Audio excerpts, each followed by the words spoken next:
Hi, everybody. Scott Wingeter here for the Scott Wingeter Show. Today, we're going to jump into some of the election stuff. I'm going to show you my electoral map and where I think the direction of the country is going as far as who will be president now that we have both Biden and Donald Trump at the top of the tickets. Let's go ahead and take a look at the polling. As you know, we have really what it comes down to is the battleground states. So what is the polling saying right now? Well, we have our battleground states of Wisconsin, Arizona, Georgia, Michigan, Pennsylvania, North Carolina, and Nevada. And so what we see here in the Real Clear polling average is that Trump is currently up by 1 point in Wisconsin. He's up by 5 points in Arizona, 5 points in Georgia. He's up 3.5 points in Michigan.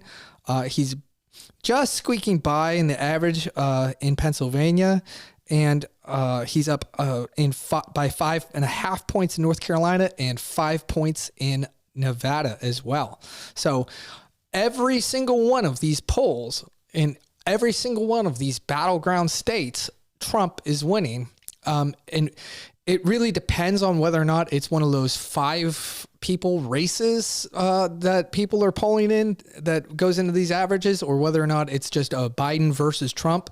That can have some major impact. Like, for example, whether or not RFK is going to be involved in the numbers of that poll. It matters dramatically.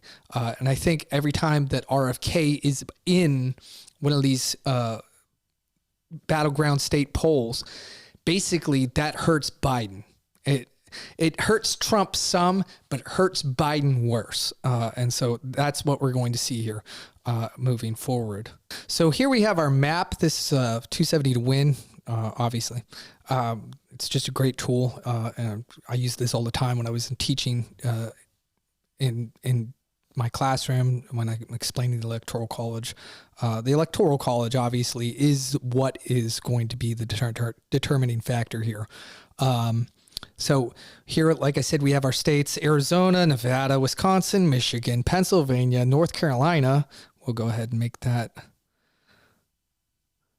a toss-up state, and Georgia.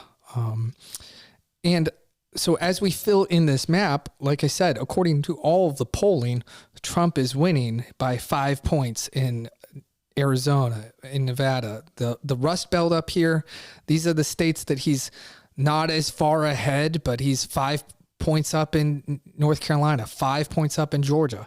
And so even just winning those states, he's 2 points away from winning.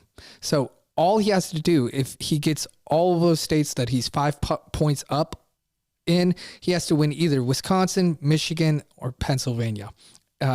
Here's the dirty little secret. I think with RFK and Jill Stein and all of these other people that are running in the race, what's going to happen is they're going to be spoilers for Biden, right? They're going to steal more Biden supporters away and lure more Biden Democratic votes.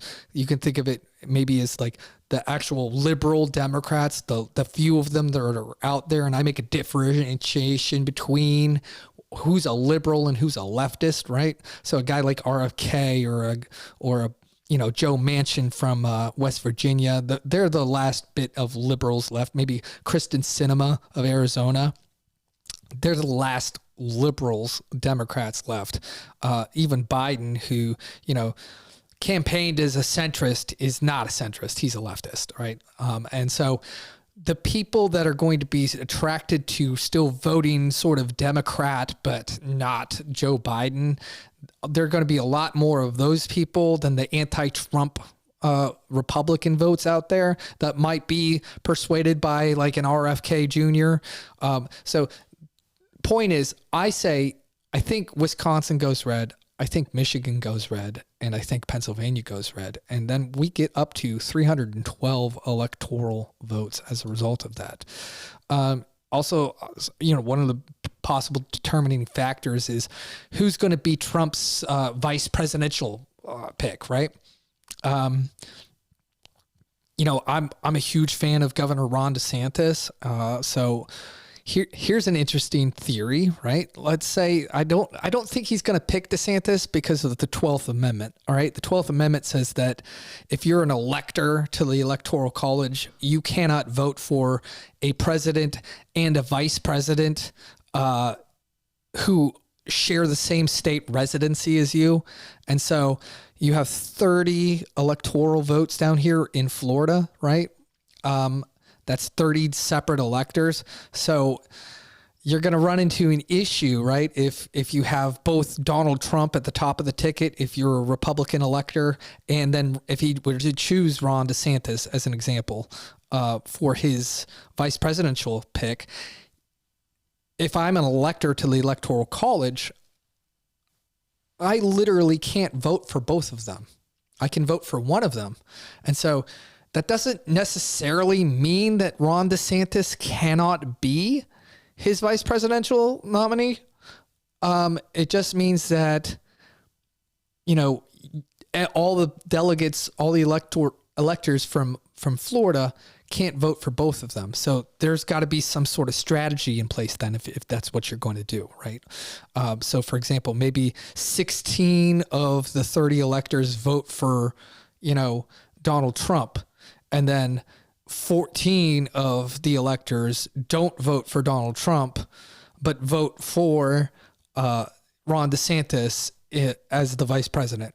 And when you're talking about this sort of margins here in the Electoral College, but the Democrats are down to 226 and the Republicans are up to 312. You could afford to do that in this scenario. Some of the previous, elections like 2016, you couldn't afford to actually do that, right? You would possibly lose the election or have it go to, where the Electoral College doesn't elect somebody. So let's talk about some of those scenarios, right? So what happens if, for some reason, let's say we're going to add third party here, right? Let's say Wisconsin goes for, I don't know, the RFK Jr. and maybe Michigan does too, right? Or they go, let's say Michigan, that goes Biden.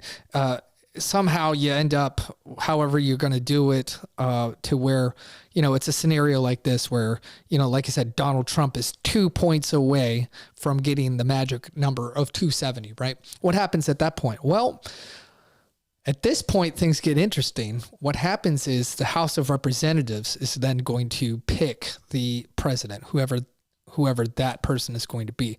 You take the top two people who won the most electoral votes in the Electoral College, and those are the people that the House gets to vote on, right?